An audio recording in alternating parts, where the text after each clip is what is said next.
de ne pas mettre de l'huile sur le feu, le président Macron sera amené à s'exprimer en début de semaine prochaine sur la crise des Gilets jaunes, annonce vendredi Richard Ferrand, le président de l'Assemblée nationale. Comme Europe 1 vous le révélait jeudi, Emmanuel Macron s'exprimera en début de semaine prochaine sur la crise des Gilets jaunes, le chef de l'État ne souhaitant pas mettre d'huile sur le feu avant les manifestations de samedi, a annoncé vendredi le président de l'Assemblée nationale Richard Ferrand.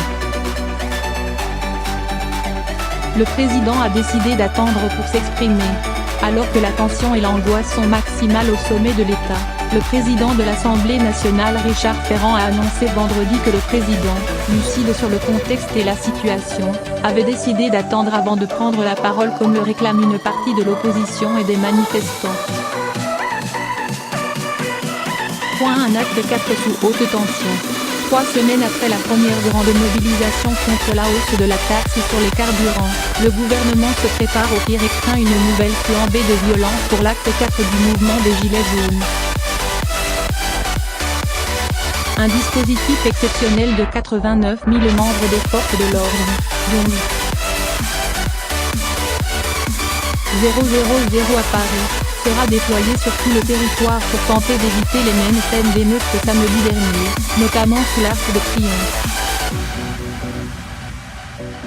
À Paris, pour la première fois depuis des décennies, l'État engagera même des VBRG, ces véhicules blindés à roues de la gendarmerie, pour maintenir l'ordre face notamment à des groupuscules d'extrême gauche et d'extrême droite déterminés à en découdre.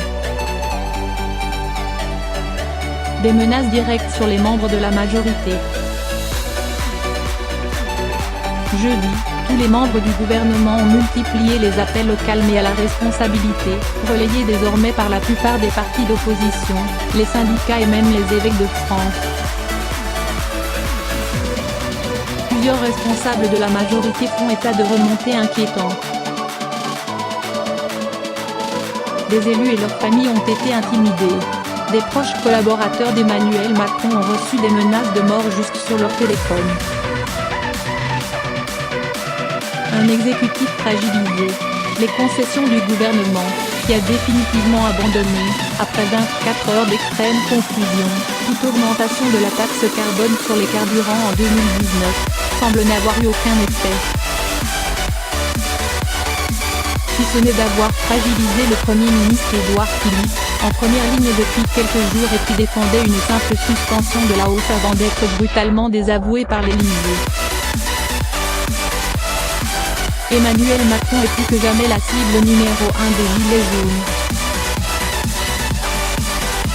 Sur tous les barrages, les appels à la démission fument.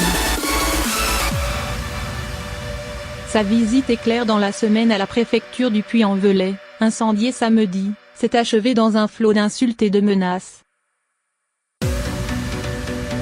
Sur les réseaux sociaux, les mots d'ordre évoquent un renversement des institutions, dissolution de l'Assemblée nationale, Manu, on arrive, pot de départ de Macron, ou encore tous à la Bastille.